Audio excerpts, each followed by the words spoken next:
Isn't it good to know that no matter where you are, you're covered? Covered by a company owned by Vincentions that understands your unique insurance needs. At Metrosint General Insurance Company, we've invested 50 years of service to guarantee that you have the peace of mind that you deserve. When it comes to motor vehicle, property, employer's liability, business insurance, and much more, we've got you covered. Our professional and friendly staff understands your needs and ensures you understand your options. Metrosint General Insurance Company.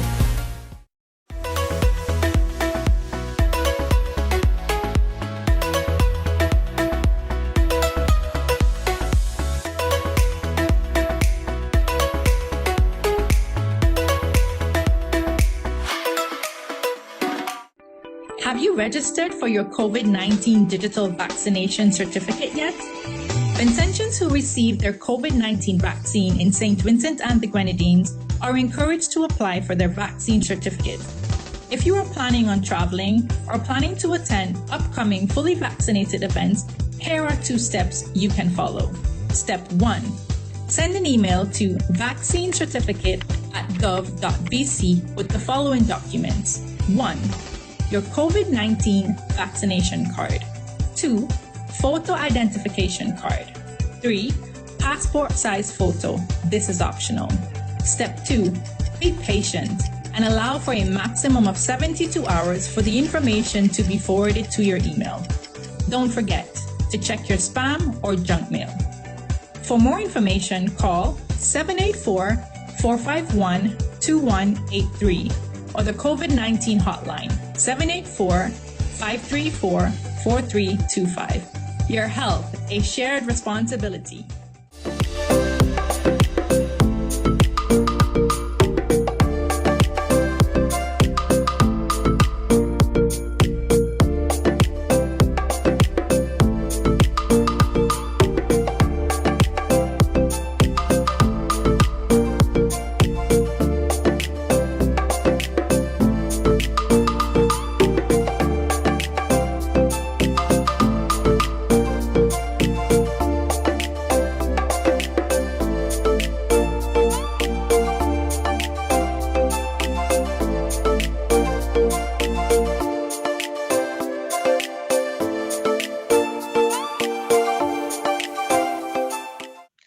Hello and welcome to our first edition of Profiles for the year 2022. I'm Tony Regisford, your host, and on this first edition, I'll be speaking to Mr. Nigel Thomas. He is a teacher, a writer. He resides in Montreal, Canada, and he's a son of the Vincentian soil. You'll meet him when we come back from the break.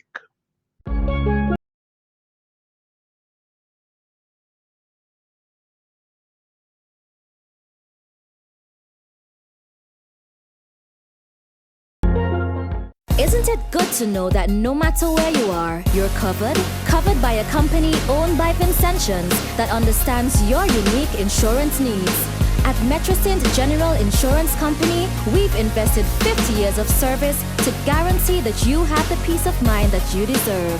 When it comes to motor vehicle, property, employer's liability, business insurance, and much more, we've got you covered. Our professional and friendly staff understands your needs and ensures you understand your options. Metrosint General Insurance Company.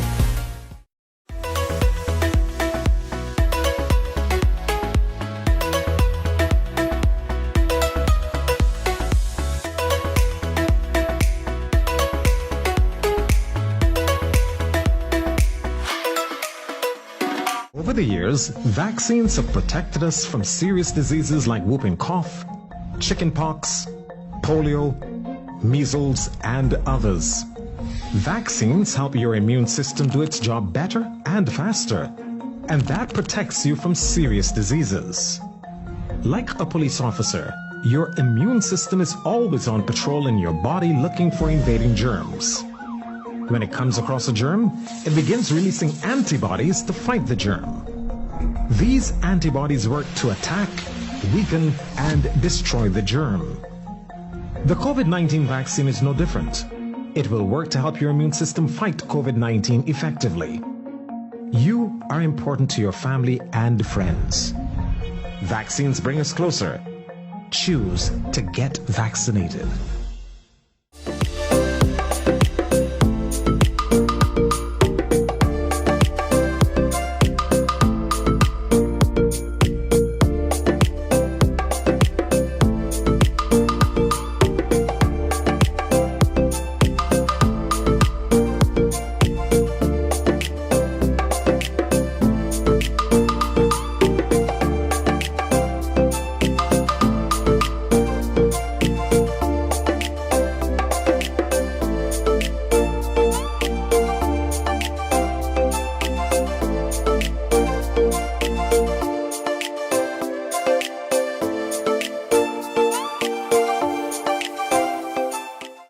Welcome back. My guest on this edition is Mr. Hubert Nigel Thomas. He resides in Montreal, Canada. He's a son of the Vincentian soil, an accomplished son of the Vincentian soil. Nigel, welcome to Profiles. Thank you for having me. It's a pleasure being here. So, over the next hour or so, my viewers, my uh, audience will find out more about Nigel Thomas and your works, your travels, and your travails. And I really look forward to it. Let's start out by hearing about Nigel's early days in St. Vincent the Grenadines.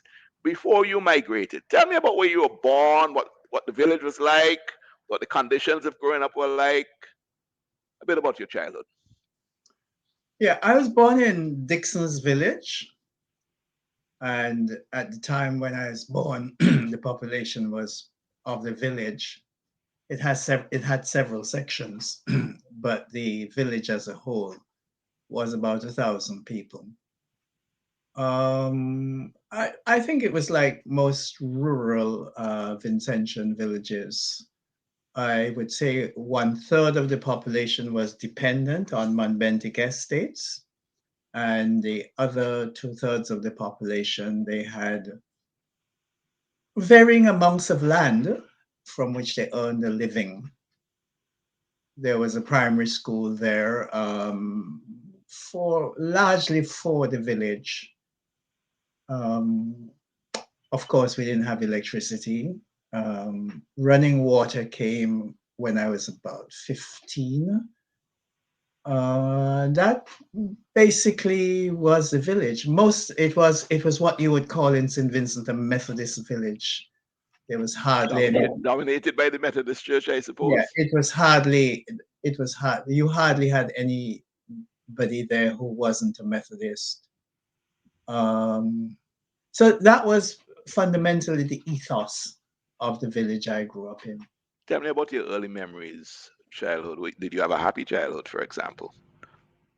It was a mixed childhood. I lived with my grandparents. They took me from my parents when I was 3 years of age. In their household until I was 11, 12, thereabouts, I was well cared for. I worked hard, of course. I had numerous chores. They were older, and to some extent, I was their hands and feet in many respects. We relied on land, and because my grandparents were older and couldn't really make it to the land, there were lots of chores I had that involved harvesting what was saleable on the land, mostly cocoa and nutmegs, for example. I enjoyed school. I was fortunate to be a good pupil. I also had the good fortune of having a grandfather who taught me to read before I went to school and who kept me, I would say, a year ahead of the curriculum in elementary school up until about standard 4. So, yeah, in that respect, it was a fairly healthy childhood. On the other hand, there was my parents who lived not very far from us, and my father had a certain number of complexes about who he was. Um, my mother was mixed race, and my father, I think, like many blacks in those times, had a complex about his complexion. He had been more or less spurned by my mother's parents, and he felt that those attitudes had been passed on to me, and he certainly made me pay dearly for it in the beatings that he found excuses to administer. So, in that sense, um, it was something of an oppressive childhood. I want to, you know, go a bit deeper into that because it's not uncommon for children, certainly in your era growing up, and I proffer that it continues up to today, to be brought up by aunts and grandparents. Um, in a lot of the cases, their real parents uh, migrate or have Mhm. migrated. Um, in your case, your biological parents were there, but you were brought up by your grandparents. Were you rescued? Yes, that's what my grandfather wrote in his diary. He sort of said, uh, my mother's name was Janetta. Everyone called her Jenny, and he in the diary it goes something like this: Jenny has a third child. Um, we better rescue this one. So that was the word Those were used. more or less the words. Rescue. Mm, Yeah, we better mm. rescue this one. Um, and my grandfather was certainly referring to the kind of parenting that my father displayed. Um, I'll give you one example. Whenever he was home, no one dared make a sound. Uh, and when I say no one, I include my mother. So that was a kind of stifling atmosphere. His I think the only time when he addressed his children was when he gave them an order or when he was beating them. So my grandfather and my grandmother, of course, understood that not to be a healthy way to raise children. So your other two siblings, before you endured that treatment as well. Yes, they did. My oldest brother developed an ulcer at the age of 16. Um, in one of my poems, I say that stifled speech scorched his gut, referring to him. Yeah, it's true. I find it in some ways a familiar path in terms of knowing what obtained in a early post-colonial um, society. Um, I think a lot of these issues were identity issues. Men in particular, maybe trying to find their center, define themselves. What's manhood? Um, all those things that were stripped from the enslaved people, um, carried forward into to that generation, and what you describe, although it seems extreme, um, some of it resembles maybe what a lot of people in that era had to endure. Love from a paternal, well, from the paternal side of your parents, um, almost was non-existent. It was. quite a common phenomenon. Yeah. I mean, I remember so well at end of terms, my brothers failed their exams, and they would begin crying in school because they knew that a beating awaited them when they got home. Um, it's awful. I mean, there was too much of it. Let me put it this way. Yeah.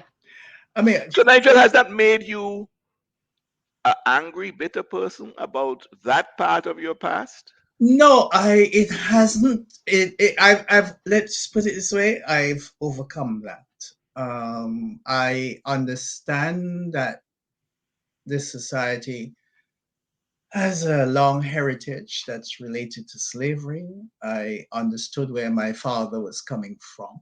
That's more than likely how he was raised.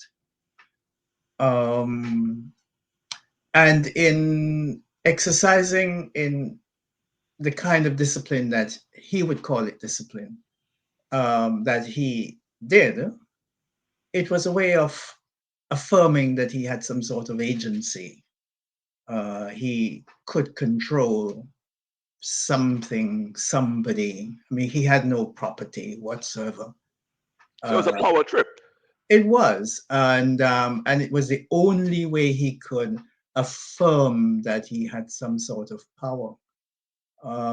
In a poem of mine, I say something to the effect that, and if you're born on a plantation where slavery exists in everything but name, and you're one of the stunted, one of the worm-ridden and stunted who survived childhood, you might come to believe that dispensing power is a way to survive. I'm not quoting the poem word for word because I haven't memorized it. And since no power stops you, you might become addicted. And this is I in all of this I fought the colonial regime under which we lived because certainly uh, in Britain I don't think that kind of brutality, it wasn't just my father who did it, it was across the board, uh, perhaps not as extreme. I don't think that kind of extensive brutality would have been tolerated in Great Britain. But St. Vincent and the other British Caribbean colonies were there to send raw materials to Britain and to consume British manufactures. And the only sort of practice or behavior that the British would have published would have been anything that impeded those objectives. How men treated women, how parents treated their children. Those issues were of no concern to the colonial regime. So, you know. And Nigel, what about outside of the home, the schools that you attended? Um, I suppose you were a church-going Methodist as well. Yeah, As you mentioned, it was a Methodist village. yeah. What about those other adults that influenced the formation of who Nigel Thomas is?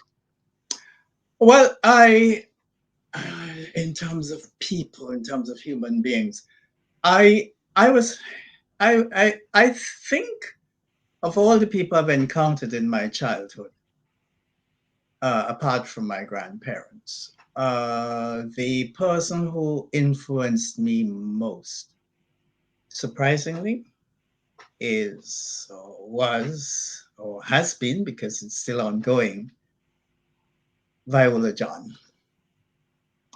Viola John came to Dixon's Methodist School when I was 9 years of age. And she brought with her teaching skills and knowledge that was quite alien to the school system. at the time. And I was absolutely fascinated by this woman who could teach so well, who was so concerned about our welfare, and very quickly set out to correct the deficiencies that she identified in us. I think knowledge that we should have had, skills that we should have already acquired, and so on and so forth. And I often say, and my memory might be incorrect in this regard, I don't ever remember her using the strap. I really have no memory of her really using the strap. So And she was not a beater, and that must have been a liberating feeling for you. That was refreshing. That was and that and was yeah, and opening up here your mind to understand that another method exists. and I wanted to become teacher. Yeah, and yeah, I wanted to become a teacher. Nigel, we're going to hold it there. We're at the end of our first segment. In going out to our break, I did ask you to bring along in your mind 4 pieces of music that defined moments of your life, poignant pieces. And I want to get the first one from you to go out to the break with. Tell me what it is and why it is you've chosen that piece of music. Yeah, the first piece I think you probably have that queued up. Is Sam Cooke, "A Change Is Gonna Come," and that song came out in 1963, and I began hearing it in St. Vincent, and my understanding of it deepened further when I emigrated. Um, it captures the state of mind that I would have been in. I mean, I was longing. It was as though I was longing for some sort of release, and that song gave me hope that one day a lot of things would end. And yeah, so that's really what that song means for me. Well, let's go to our first break and let's listen to Sam Cooke. A change is gonna come.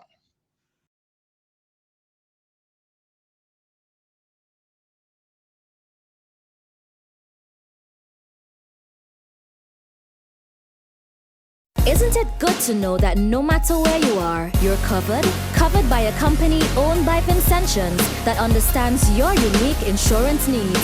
At Metrosint General Insurance Company, we've invested 50 years of service to guarantee that you have the peace of mind that you deserve. When it comes to motor vehicle, property, employer's liability, business insurance, and much more, we've got you covered. Our professional and friendly staff understands your needs and ensures you understand your options. Metrosint General Insurance Company.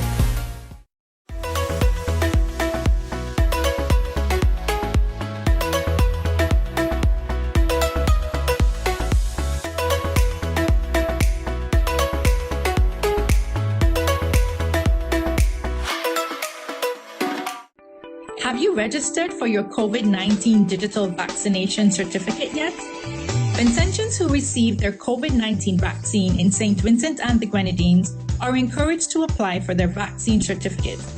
If you are planning on traveling or planning to attend upcoming fully vaccinated events, here are 2 steps you can follow. Step 1. Send an email to vaccinecertificate@gov.bc with the following documents. 1. Your COVID-19 vaccination card. 2. Photo identification card. 3. Passport size photo. This is optional. Step 2. Be patient and allow for a maximum of 72 hours for the information to be forwarded to your email. Don't forget to check your spam or junk mail. For more information, call 784-451-2183 or the COVID-19 hotline 784-534-4325. Your health, a shared responsibility.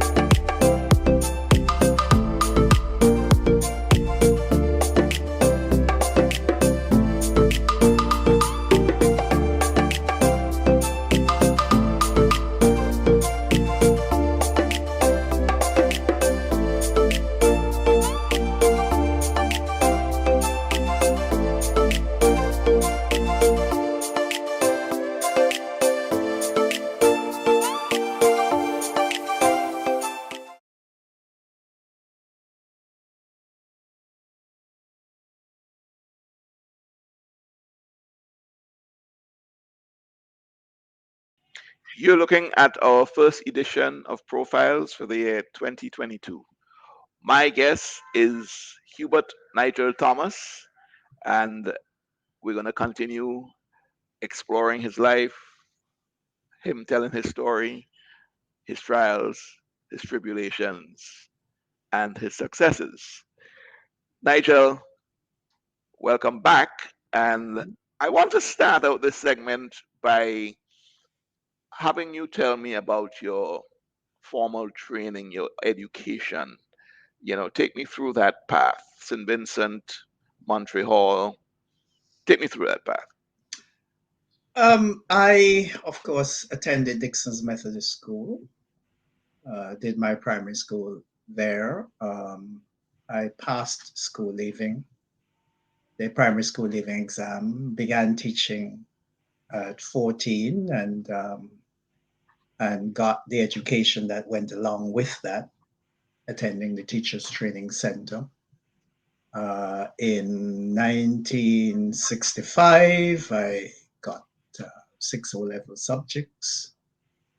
And by then, shortly after that, I taught at Bishop's College for a brief period.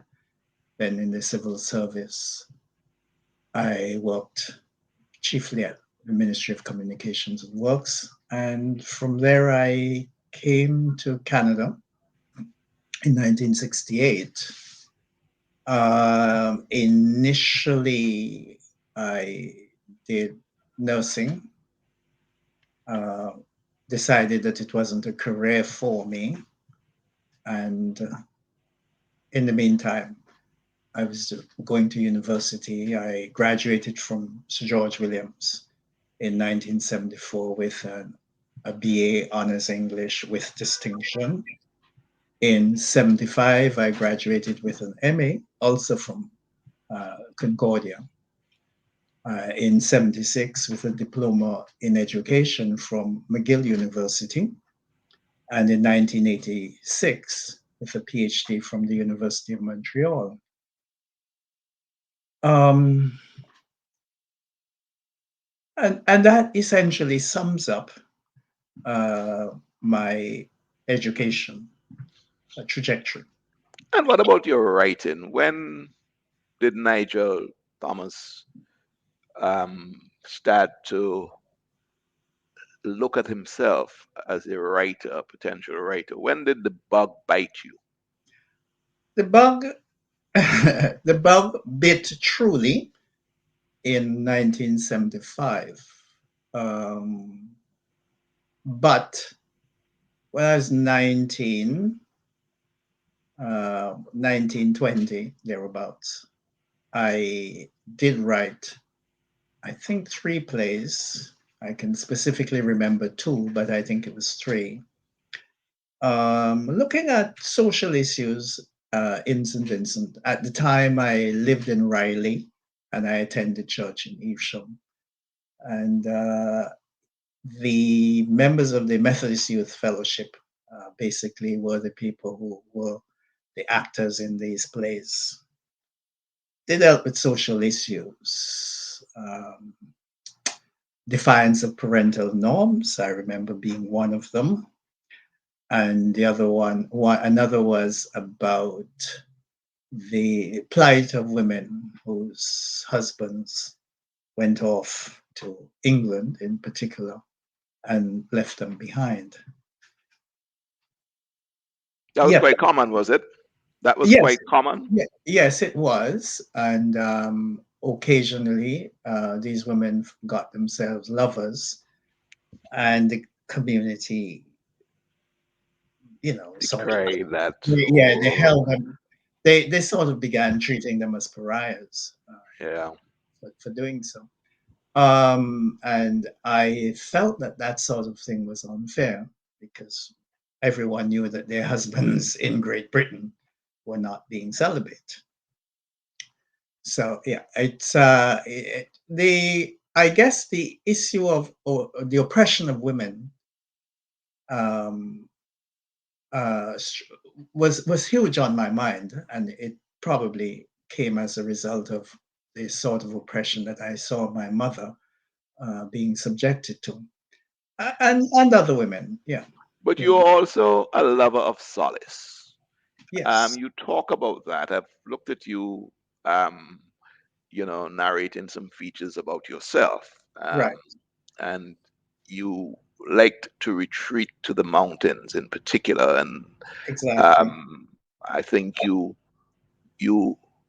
in a lot of what you write, you are influenced by that, the landscape, the Atlantic Ocean, because Hmm. I know you were born in the eastern side of the island and grew up there. Right. The Atlantic Ocean, that force of nature, um, certainly seems to have influenced a lot of what you write as well. The relationship between the sea and the land, and how humans, Nigel, the human being, takes a position in all of that. Um, Tell me about all of that that runs through the creative part of Nigel. Um, yeah, you're absolutely right. Um, I'm laughing. I began growing flowers from the time I was 6 years of age. Um, and so there was just something about the beauty of nature that always appealed to me. And you mentioned the fact that I spent a lot of time in the mountains by myself as a child. And that began as early as age 7. I have a poem somewhere that talks about that, to spend all day in the waters playing is a line from that poem. Um, but the landscape was for me something like a book. I read lots, a great deal. I did a great deal of reading throughout my childhood. But it was like just looking at the way the trees swirled, the changing patterns of the leaves as the sun became clouded and unclouded, listening to the Atlantic strike the shore. All those things were there. I was paying attention to them. And I never really knew that I was going to be a writer one day. And then, of course, in 1975, when I began writing rather seriously, to my own surprise, actually, because I never wanted, after that bout of writing when I was 19, 20, I never really considered myself a writer. I certainly wanted to be a good teacher of literature. That Mhm. was how I saw myself. But then I ended up being a writer. And all of those issues, all of those observations then came to inform my writing. The sea and the mountains and all of nature, in fact, became metaphors for the writing that I found myself doing. How much of this retreat to solitude, to the mountains, um, had to do with the way that you describe again, the ridicule that you got, um, because you, in your words, I felt that you were identified at an early stage of your life as being a gay person, Yeah, and and I, and uh, I, and and and, and yeah, no, ridicule became a norm in your yeah, life. Yeah. yeah. There's no question about it that there was a certain being with people, being with lots of people, um, was painful. People, I had a very high pitched voice, and it was sometimes mocked. Uh, I was called all the names that one associates in St. Vincent with homosexuality, even though at that in those years, I did not really consider. I never really had given any thought to being gay. I mean, I knew I knew I was in I that I had same sex desire when I was about 50. That was probably when it came home to me that this was so, and so on. But in the earlier years, and the harassment began, I think, as early as age 8. Um, and it wasn't just the youngsters, my age mates or people who were older, the adults engaged in it. Even some teachers did, and my father as well. So, I mean, I got it from all around. It was as though they felt that by ridiculing me, my voice would deepen, or what they considered to be gay antics, or the beginning signs of gay antics would disappear. Or probably they felt that they had some moral duty to castigate me. I, whatever, I'm sure it might be a combination of all of those. But it certainly made me not crave human society. And in all of that, you went on to, because you left here not as not as a teenager. I think you left here when you were 21. You migrated That's right. to That's right. Montreal. So you spent a significant part of your formative years, I would say maybe all of your formative years here, formative in the terms of getting to be a young adult. That's right. And and you went into the teaching profession here. Mm. By that time, I would imagine that you were definitely carrying the label of a gay person. And the Yes. society in those days, even today, that must have made it very difficult for you to be a teacher and not be mocked, or be made to feel uncomfortable. Well, I no, it's interesting. You asked me a question which I've not never really actually thought about, but I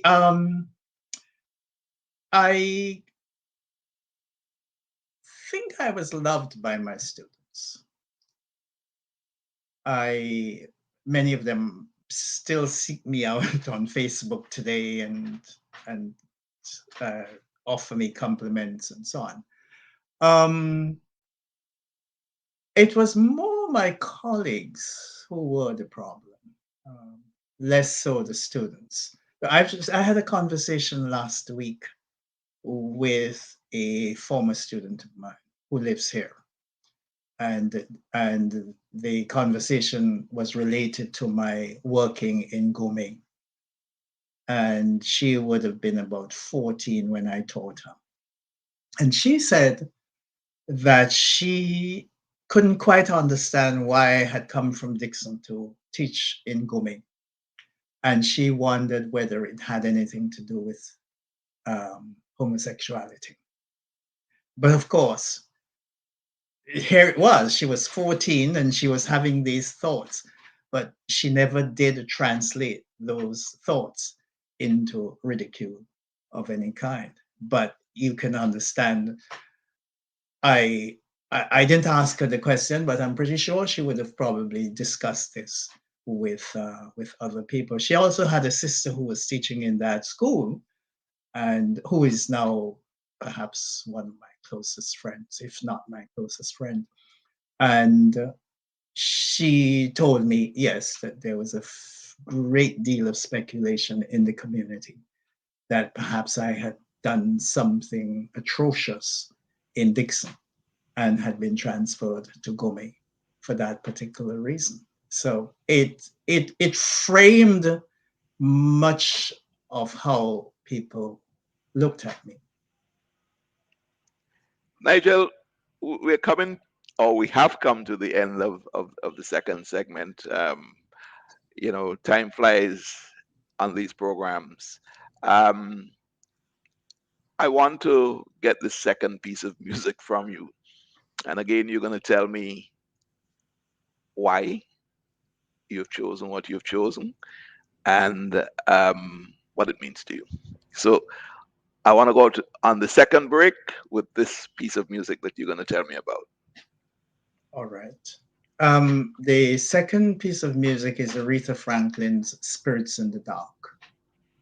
And if one listens to that song very carefully, one would hear the sort of joyousness, a sort of spirit filled, deep emotion that is that one can sometimes hear in the spiritual, yeah, among spiritual Baptist worshippers. And that title, Spirit in the Dark, is actually the title of my first novel, which is called Spirits in the Dark. And, those lines are, you getting the spirit in the dark? Um, moved me from the very, very, very first time I heard that song. And yeah, that's why I chose it. But it appeals to me at a deeply psychological level as well. Yeah, that's my reason. So let's go to our second break with this edition of Profiles, Spirit in the Dark.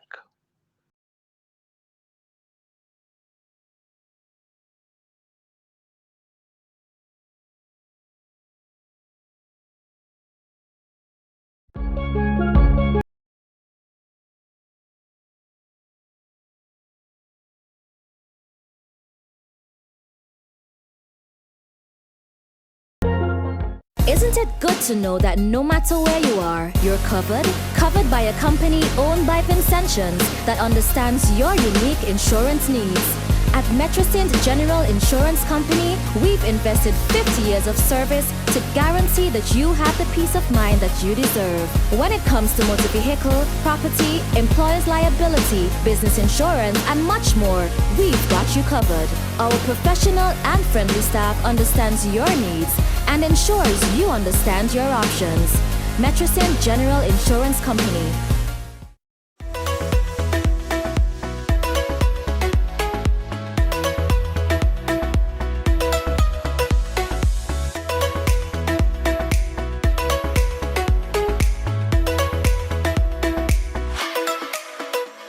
Over the years, vaccines have protected us from serious diseases like whooping cough, chickenpox, polio, measles, and others. Vaccines help your immune system do its job better and faster, and that protects you from serious diseases. Like a police officer, your immune system is always on patrol in your body looking for invading germs. When it comes across a germ, it begins releasing antibodies to fight the germ. These antibodies work to attack, weaken, and destroy the germ. The COVID-19 vaccine is no different. It will work to help your immune system fight COVID-19 effectively. You are important to your family and friends. Vaccines bring us closer. Choose to get vaccinated.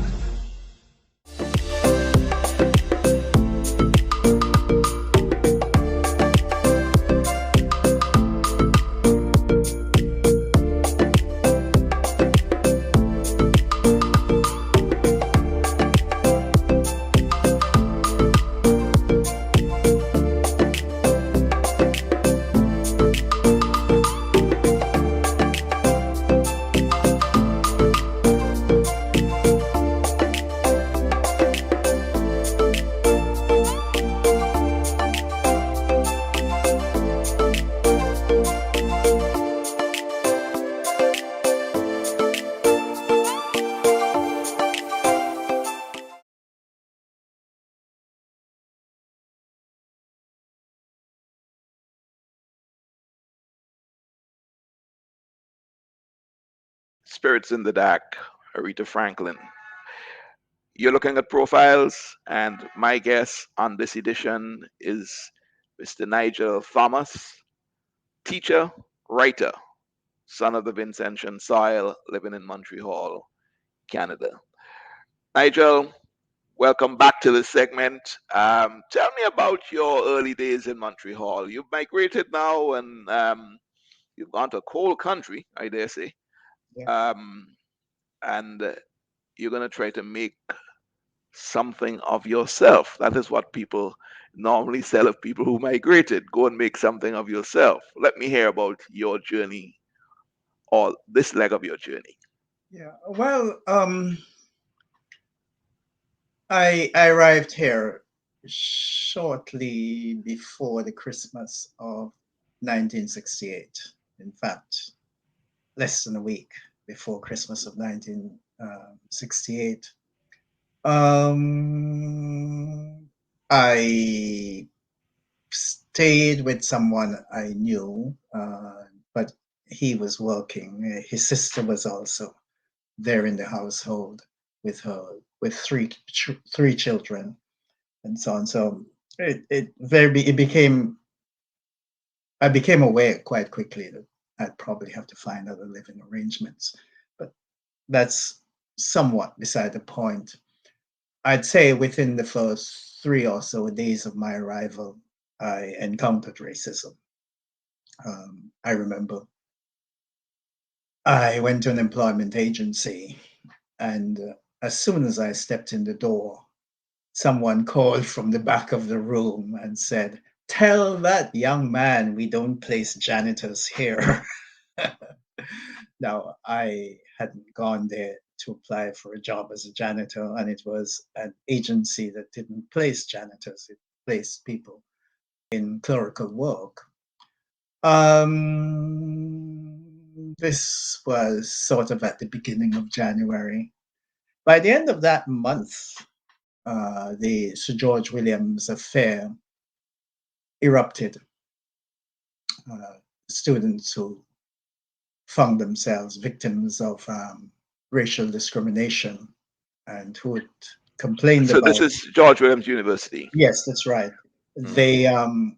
They complained about it, and the university was indifferent to their complaints, and so they decided to take radical action. They occupied the computer center, and it became quite a huge media affair, and so on. And everyone began talking about it, and it was quite clear that lines were drawn along racial lines, and somehow the white population of Montreal felt that somehow these, they would have said, they call some, they refer to us as savages. These savages had come into their civilized milieu and were polluting it, I suppose. Those were the sort of statements that were made in my presence. By then, I'd begun French classes, and I'd be on the bus or on the metro, and they'd be saying things like the sun had cooked black people's brains, they shouldn't be allowed in the country, that Canada was too civilized for them. And those statements were made in my presence quite loud so that I would hear, and so on. But interestingly, how are you making your way through all of this? I mean, you left St. Vincent, you had a mixed kind of childhood where an abusive father, and then later on being ridiculed because of perceptions and maybe what you later found out yourself to be. Um, and now you are encountering racism. It seems like a lot for one person. Well, yes, and yes, of course it is. But I had no illusions about moving to a white country. The battle for racial justice was ongoing in the United States, had started in the United States uh, um, in the 60s. The boycotts, the Montgomery bus boycott, and so on. um, Martin Luther King had already been assassinated and so on. I had no illusion that Canada, a country that was a neighbor to the United States, would be free of such racism. In fact, before I left St. Vincent, I did hear a story about someone been who had won a case against the Queen Elizabeth Hotel, a racial discrimination case against the Queen Elizabeth Hotel. I've since met that woman here, and in fact, her son was a member of the federal parliament, the Canadian Parliament. So I knew that there would be racism here, but knowing something and facing it head on are two different things. But let me say something. I did not leave St. Vincent naive about racism. I knew racism existed in St. Vincent. It was just simply practiced at a different level. I never had any illusions that the white planters, considered us to be, you know, their Was it just the equals. white planters though? Wasn't there in your Well, time a heavy prevalence of classism as well? well, And there was the whole human scape of um, colorism is a new absolutely, term. absolutely. The lighter shade you are, the more you feel Yeah. superior. So was all those Yeah. things very active Sure. in St. Vincent? If I had $1 for every time villagers and some relatives said to me, "You should have had your brother's complexion," I would be a wealthy man. Oh, it's you who should have been. My brother Carlyle is quite pale. Uh, it's taken after my mother's You use the side word of the pale. family. I don't know if He's you did that deliberately. no, It's I use the word pale. I mm, used it. He was pale, and I kept everyone kept saying, "Well, you have the brains. Now all you need is the color. You should have had your brother. You should be like Carlyle." Um, and I was even my father got into that. Once he said to me, "If you had the color if you had Carlyle's color, you would have been kicking." He used the N word in the street. mm. So this is racism. Now the other thing too, you very quickly understand that how black people considered cheap labor in St. Vincent. So coming here and encountering this was no surprise to me, but it was the degree to which it had been institutionalized that shocked me.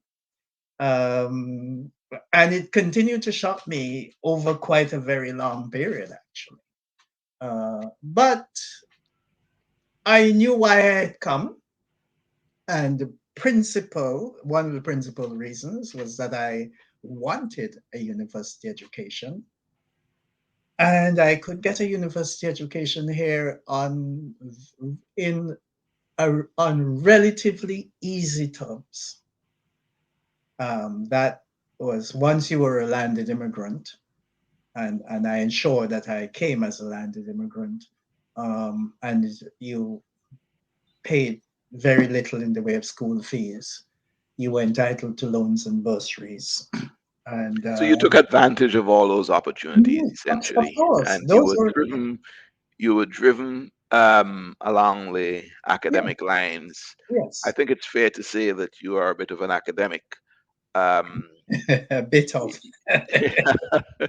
well, I am understating it, but um, how did you continue to hone your writing skills? Because you know, a lot of us know Nigel Thomas as a writer. Mhm. A teacher, yes, but we know you as a writer, and I think you're very passionate about it. You've published 3 novels, I think. No, no, no. Six novels. Six novels, and you've got short stories, you've got Yeah. poems. Three Um, collections of short stories. But I also right. have two. I also have two academic books. So. Oh, you have that as well. Okay. So tell me about honing your writing skills um, in Um. Montreal. Yeah. I mean, I studied English. I studied literature. I by default, I just found myself almost at the end of the 4 year program in Concordia, Sir George Williams at the time, and I still had not decided on a major. And so I quickly had to scramble something together, and I ended up doing an honors degree in English. Um, it obviously I was attracted. I would have to do a degree in English means that you're attracted to language. I also did a fair number of French courses, which included French literature. Um, and in being attracted to language, you learn some of its intricacies, it's the artistry, and so on. So in a way, that prepared me for writing. So in 1975, when I discovered that there was a lot of poetry in me that was desperate to come out, I, to some extent, had the language at my disposal. The trick then was to unleash it and structure it and and so on and so forth. And thus began, in a way, my apprenticeship uh, to writing. It didn't seem to have taken very long.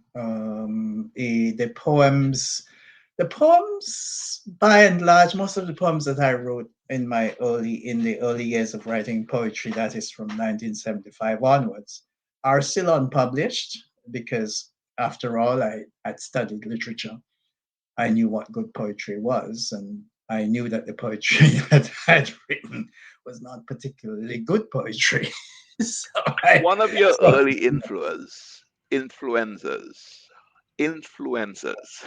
I yeah, had to think about that word.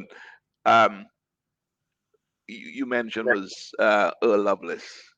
yes, What about that person um, that maybe helped you to, you know, streamline your style, if I'm using the right phrase? yeah. Um, No, Lovelace's influence wasn't so much style. Um, it was rather, it might have been about the structure of the novel.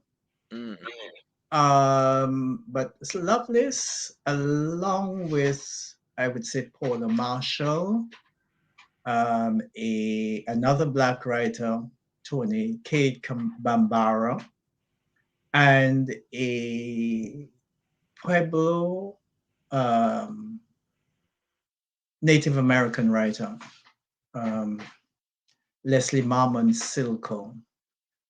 I would say and somewhere in the mix, Toni Morrison. They were very much influential in the way I wrote fiction. Uh, and all of these people you've mentioned, um, I'm familiar with some. Um, all, so those that I'm familiar with are Black conscious writers. They're not just Black writers, right, and so they talk about the Black experience. A lot of it has to do with identity.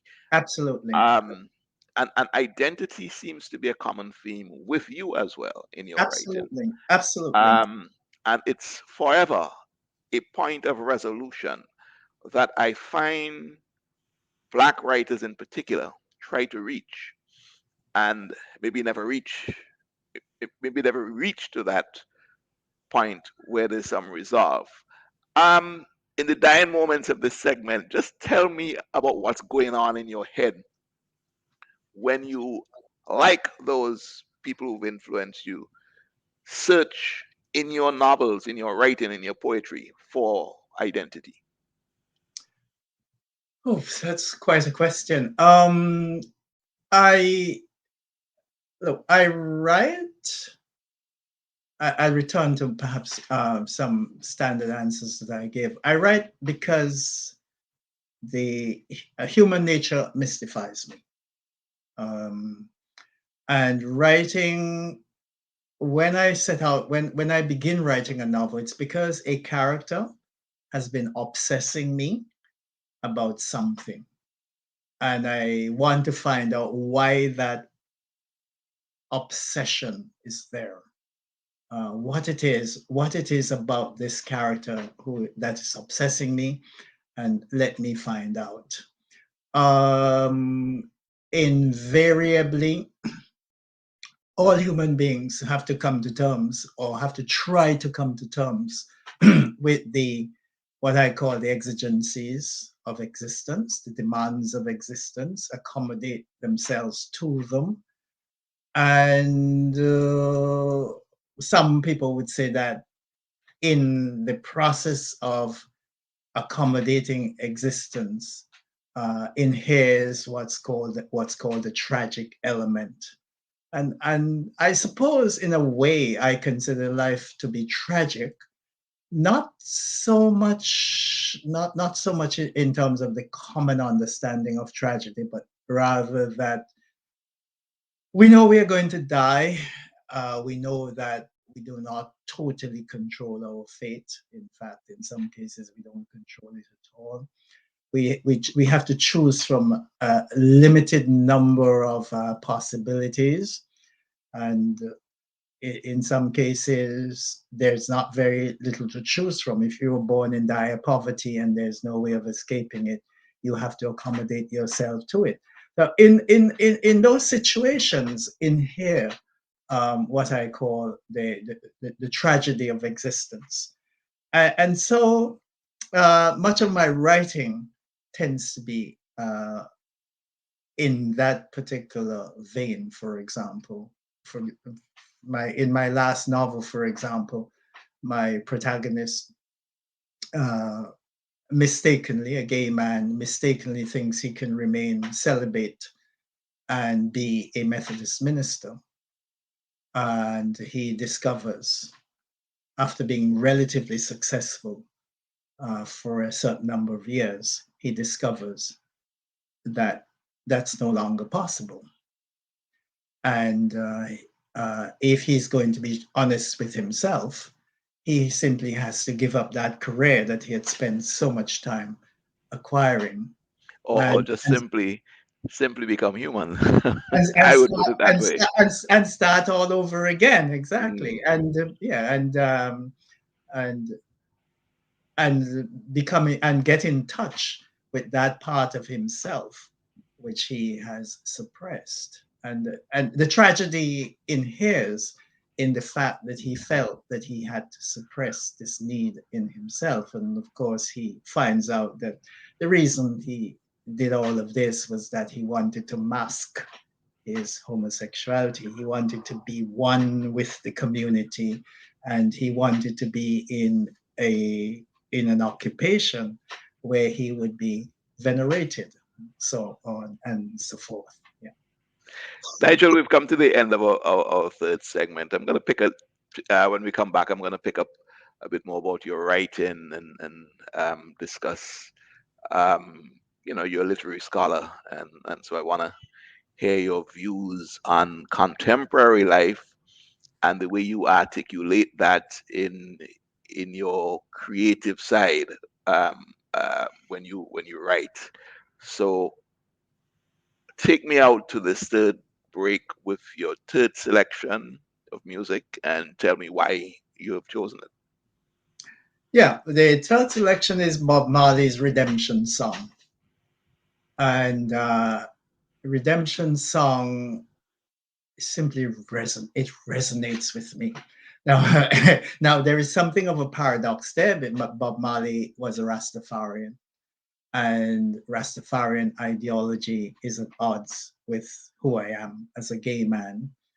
In fact, I do have a poem that actually deals with that. But above and beyond that, the song, Redemption Song, articulates in a very simple, unadorned way the whole business of emancipating yourself and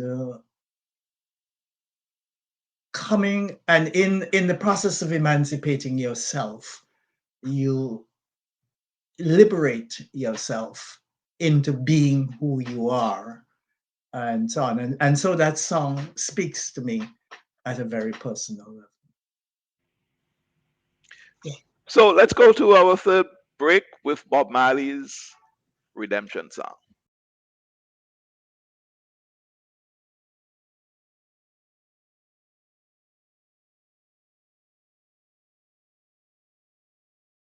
Isn't it good to know that no matter where you are, you're covered?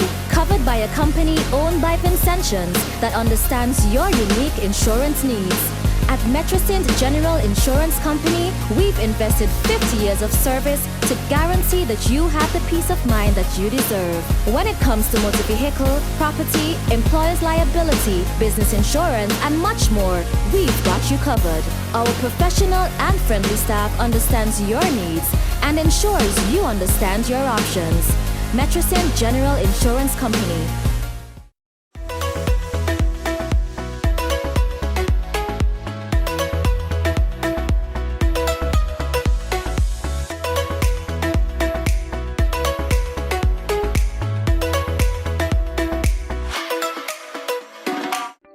Have you registered for your COVID-19 digital vaccination certificate yet? Vincentians who received their COVID-19 vaccine in St. Vincent and the Grenadines are encouraged to apply for their vaccine certificate. If you are planning on traveling or planning to attend upcoming fully vaccinated events, here are 2 steps you can follow. Step 1. Send an email to vaccinecertificate@gov.bc with the following documents. 1. Your COVID-19 vaccination card. 2. Photo identification card. 3. Passport size photo. This is optional. Step 2. Be patient and allow for a maximum of 72 hours for the information to be forwarded to your email. Don't forget to check your spam or junk mail. For more information, call 784-451-2183 or the COVID-19 hotline 784-534-4325. Your health, a shared responsibility.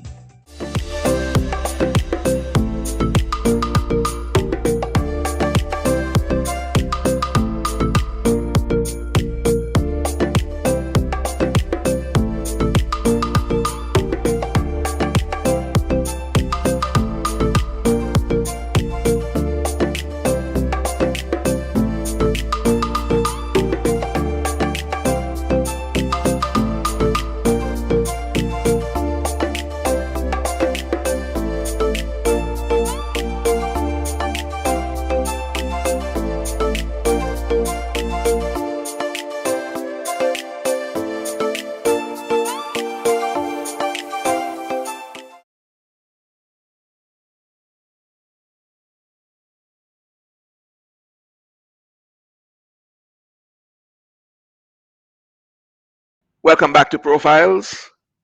We're into our last segment. My guest on this edition is Mr. Hubert Nigel Thomas. He's a writer, teacher, living in Montreal, Canada, son of the Vincentian soil. Nigel, welcome back. And when we went out to the break, you were extolling the virtues of Redemption Song and what it means to you. The emancipation concept is what I believe a lot of your writing is about. It's about liberating yourself.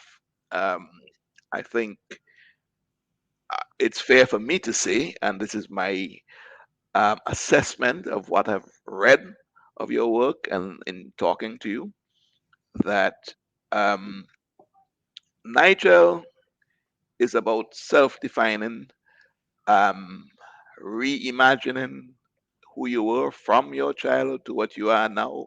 Yeah.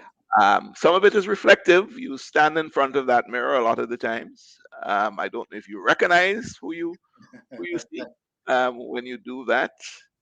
Um, but when you relate your writing to contemporary living, I mean politics, I mean social issues, I mean the issues that we have to grapple with, even COVID 19, the pandemic, and the global warming, and all that sort of thing.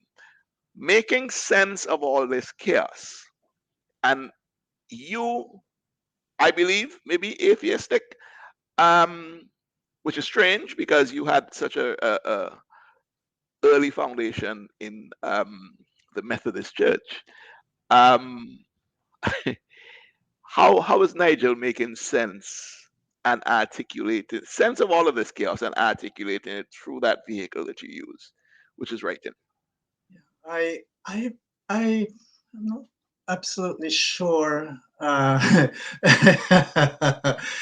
I when I write, apart from poetry, poetry, you know when you're writing poetry that you're writing about something that has moved you very very deeply. Um, you know that those thoughts that you're shaping are in fact your own, and you're quite prepared to stand by them. When you write fiction, you're pulling pieces from all over the place, and you're creating a self that is that that's you're creating a self that isn't necessarily you. And so, in a sense, through my fiction, one of the things I do with my fiction, and this is something that I think the Canadian High Commission in Barbados recognized when they said sort of that I help Canadians to understand Caribbean reality here in Canada.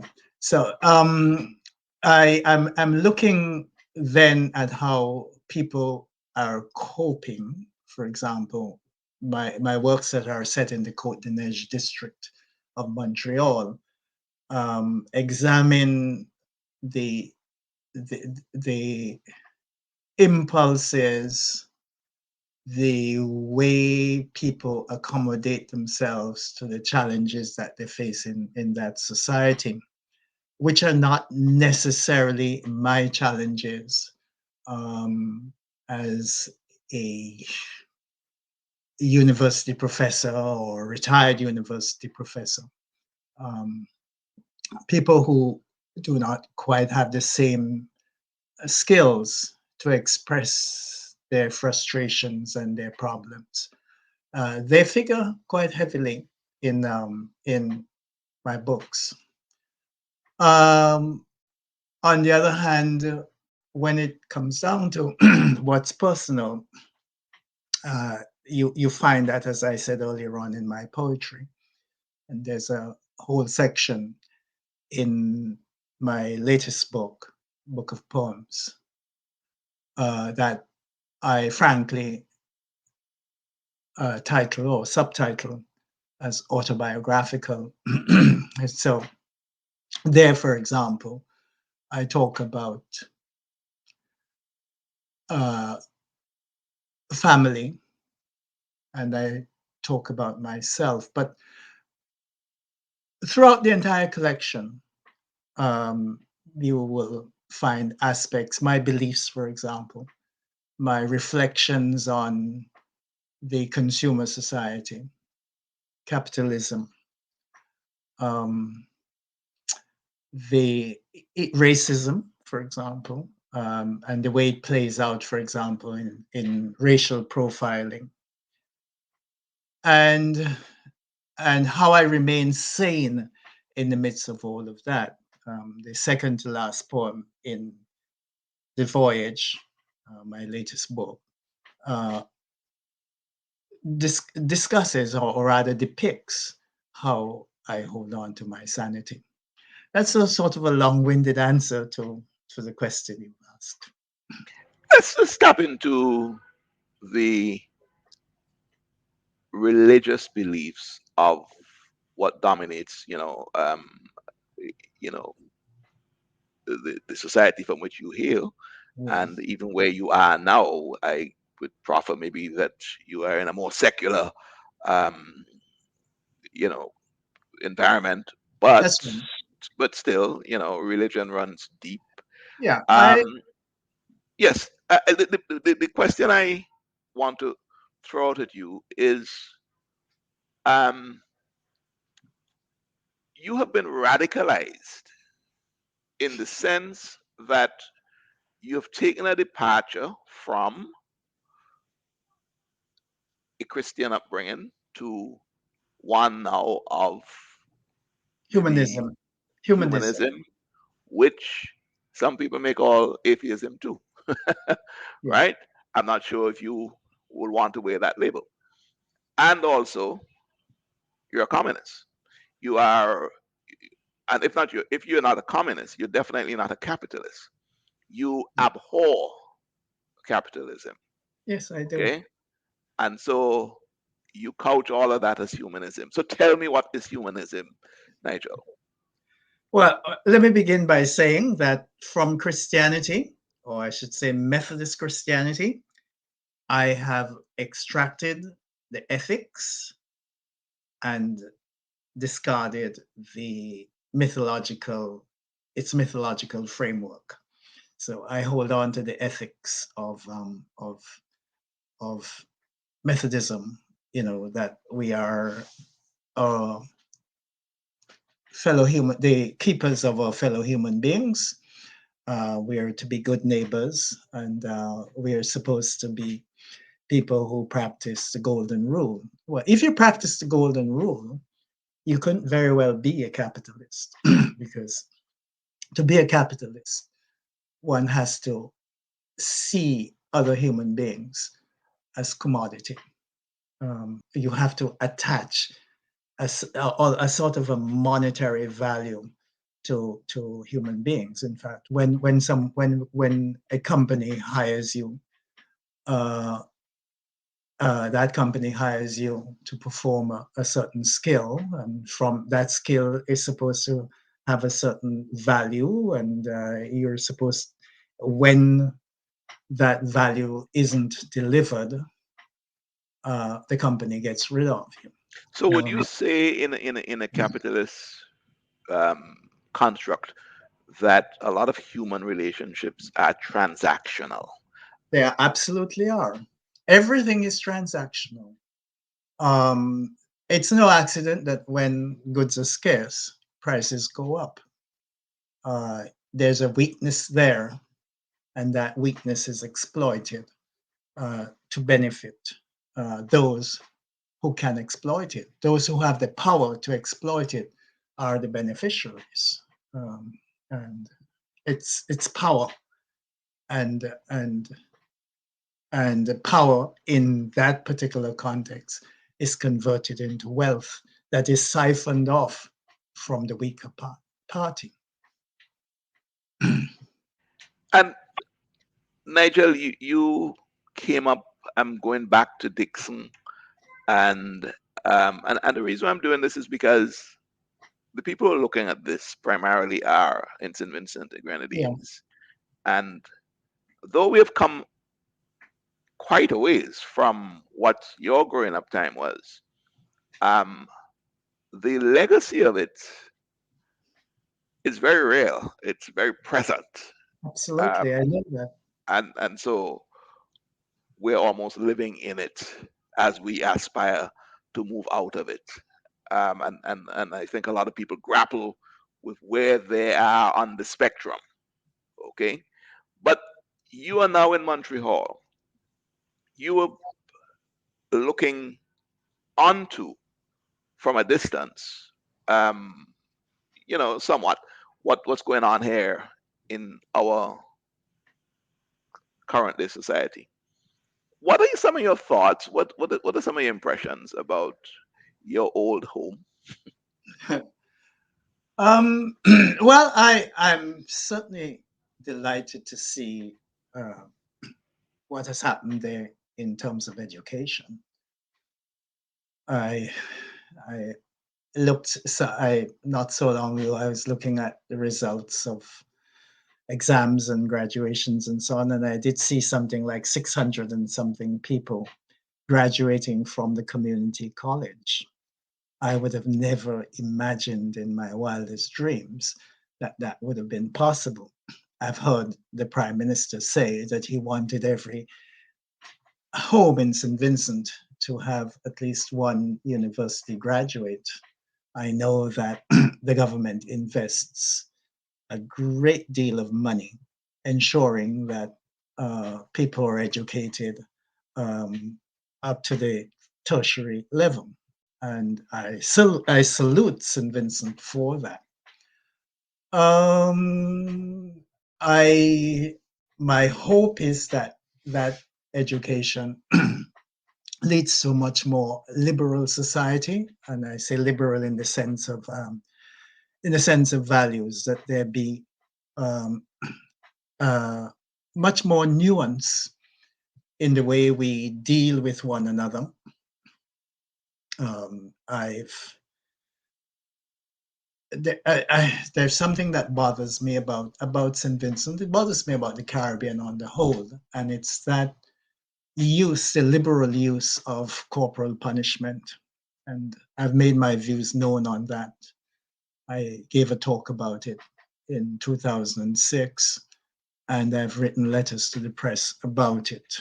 And I'm not surprised because of the exceptional circumstances that you endured as in your early childhood. Yeah, And I am also one that's absolutely against corporal punishment. yeah, It yeah, is a sting from the past, yeah, and I use the word sting because it's something that inflicts pain for no reason other than yeah, um, yeah. the idea that you can beat That you have control. That something you, and you have yeah, control and you yeah, can whip something into somebody. yeah, yeah. Um, I see it being savage and uncivilized, actually. Yeah, you can impose your will on them, and use pain in order to do that, and it comes straight from the slave master and the whip. But it goes all the way back to feudal times, and so on. It's who has power to compel whom to do what, and so on. And I don't know.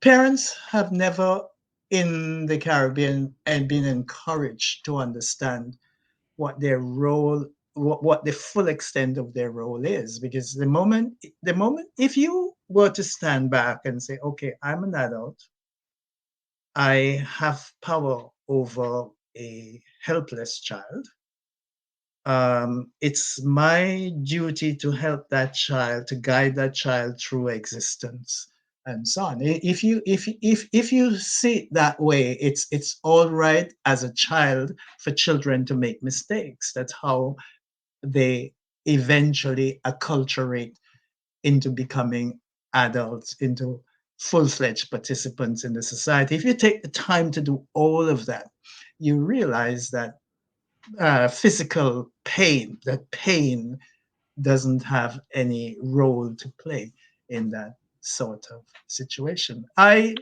use my novels as vehicles to encourage an abandonment of um, corporal punishment. The last three novels of mine explore that quite fully. And Nigel, in the dying moments of our program, and I must say, we've had a fairly intense hour. Mhm. Um, your continued writings, and I believe you are going to continue. Um, you don't look like an old man to me, so you I am though. yeah I'll be you 75 at the end of the month. okay, but that's not old. But you got a lot of writing left in you. Um, where is that going to go? Continuing along the realms of fiction? You're going to use poetry as the realism part of what you express, and fiction as the Well, vehicle for free thought. they Um, and what are going to be your themes? Just tease me. Tease me well, about those, I'll tell you something that most writers don't actually talk about these days. The ancients talked about the muses, and which was another name for inspiration. And I couldn't possibly tell you what I'll be writing about in the future. I know of the unfinished novels that I have, that will take up, I would say, at least the next 5 or so years of my time. I know what they're exploring, and they're going along similar paths.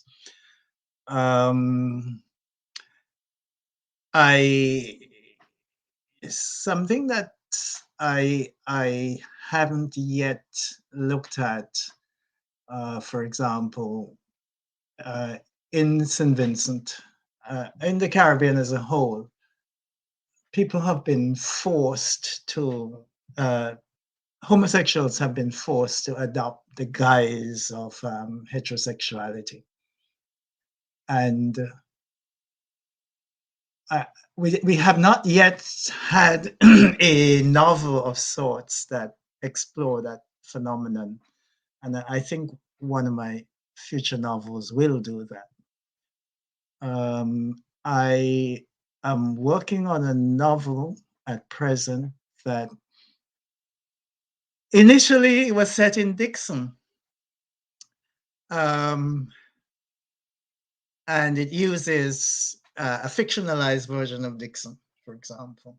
There is a bridge going down a decline there, and I do have the house where the family lives set just nearby there, just below the Dixon Methodist School. But because of the pandemic, there are certain things that I wanted to verify, and I can't verify them because I'm not going to come home during the pandemic. And so that novel is going to become another one of my Isabellan novels. I've decided that because I don't think I want to wait until after the pandemic to submit it to a publisher. So those are the projects I'm working on. Here and there, poems will come up. Whether or not they get published is another matter because I tend to be not as enthusiastic about the publication of my poems as I am about my fiction. Well, Nigel, sadly, we've come to the end of this first edition of Profiles. I would like to have you back as a guest on another forum. There are many things we do here on IKTV, and I'm sure you've got valuable contributions to make. Thank you very much. I want to hear what your last piece of music is. In fact, I have uh, you told me what it was anyway, Yeah. and I'm intrigued by the I don't know if you call him a poet that you're going Yeah. to Yeah, he's both a poet and a singer. write. Yeah. And it's a lot in this piece that's being spoken about uh, in terms of the same capitalistic nature of people's living. I plucked that out of this piece that you Mhm. identified. But there's also rebellion in it. There's revolution in it. Well, that's what it is. And so, but you go. You tell my audience about your fourth piece and why is Yeah. it so Well, poignant to you? well, the revolution will not be televised by Jill Scott Heron. Um, I would say all the works of Jill Scott Heron appeal to me. Jill Scott Heron took the pulse of American society and understood that there was just one thing, um, that its heartbeat is capital money. Nothing else mattered, and that the propaganda, all propaganda led to a sort of a sacralization. Money is a god in a certain sense, and to be revered. And so his art was directed towards liberating people from that sort of enchantment. And so the revolution will not be televised because the revolution is going to be taking place inside of one's head, inside of one's being. There's where the liberation has to come from. And all that, what revolution means is radical change. But that radical change has to take place within one's self. Yeah. Nigel, it's been a pleasure having you as my first guest on Profiles. Let's go out and listen to The Revolution Will Not Be Televised. Thanks, and do have a productive year. Thank you very much. And I am glad that you've given me the opportunity to articulate some of these thoughts. And I apologize for any sort of, well, I guess, incomprehension that my audience may have. And perhaps I promise to do better next time. I think you did very well. Thank you very All right. much. Thanks for having You've me. you've been looking at our first edition of Profiles. My guest was Hubert Nigel Thomas. He is a teacher, writer, living in Montreal, son of the Vincentian soil. Now let's hear his final piece of music. The Revolution Will Not Be Televised. Thanks for Thank viewing. you.